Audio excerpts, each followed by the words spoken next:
Енді бұл табиғи былай айтқан заңдылық қой, енді адам осылай өтіп келе ме деймін да. Енді мынаның өзінің жаңа маған келу үшін мынаған өту керек та, мынадан өту керек адам. Бала мысалға қашат, білдіртпейді, мысалы бүйтіп қараңыздар. Телефон ойнап отырады бала. Сіз келгенде чүк қоя салады. Бізде сондай қылықтар бола ма? Немесе чүк басқа. Қай жақтасыз? Құтты болсын. Кезеңіңіз.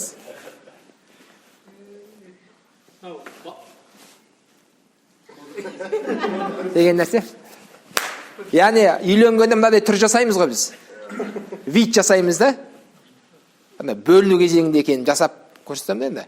Сосын мен әйелім сынап көреді ғой енді. Жаңа ходовканы. Сол кезде мықыр-сықырлар шыққан кезде өзім өшім осымен білейін неше жыл болатынды, жаңа бейбарыс айтқандай. Сол бұдан да шаршайды екен бар ғой адам. Сосын қайда кірем? Тығылып істейтін болам. Бұдан да шаршайды екенсің бар ғой. Өшім әйелді жеңе алмайды екенсің.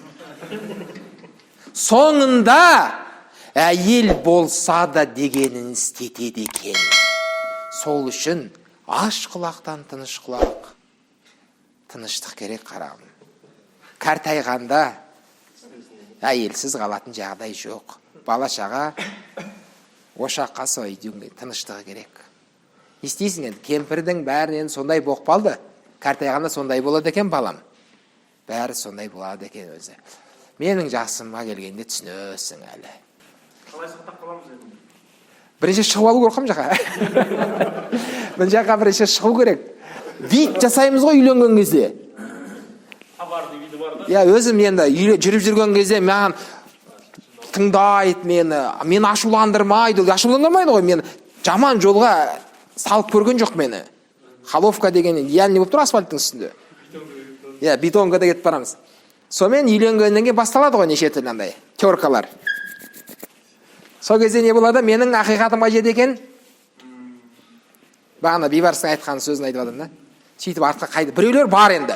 Мен мысалы бір кісілерді білем, Аллаға шүкір, 60-тан асады әлі осы жақта.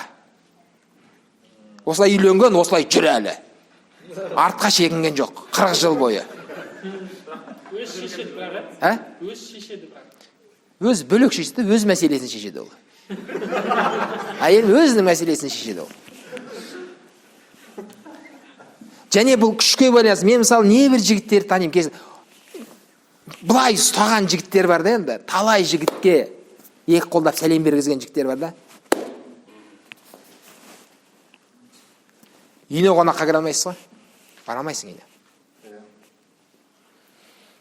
Жеңгемнің көңілі қалай деп сұрайсыз ғой, көңілге. Жеңгең жақсы. Бір жерде кездессек бола ма? Ол кісімен сыртта кездесесіз да мен. Мәселені сыртта шешесіз ол кісімен. Үйіне стоп. Карантин үйінде. Маскымен де кіре алмайсың.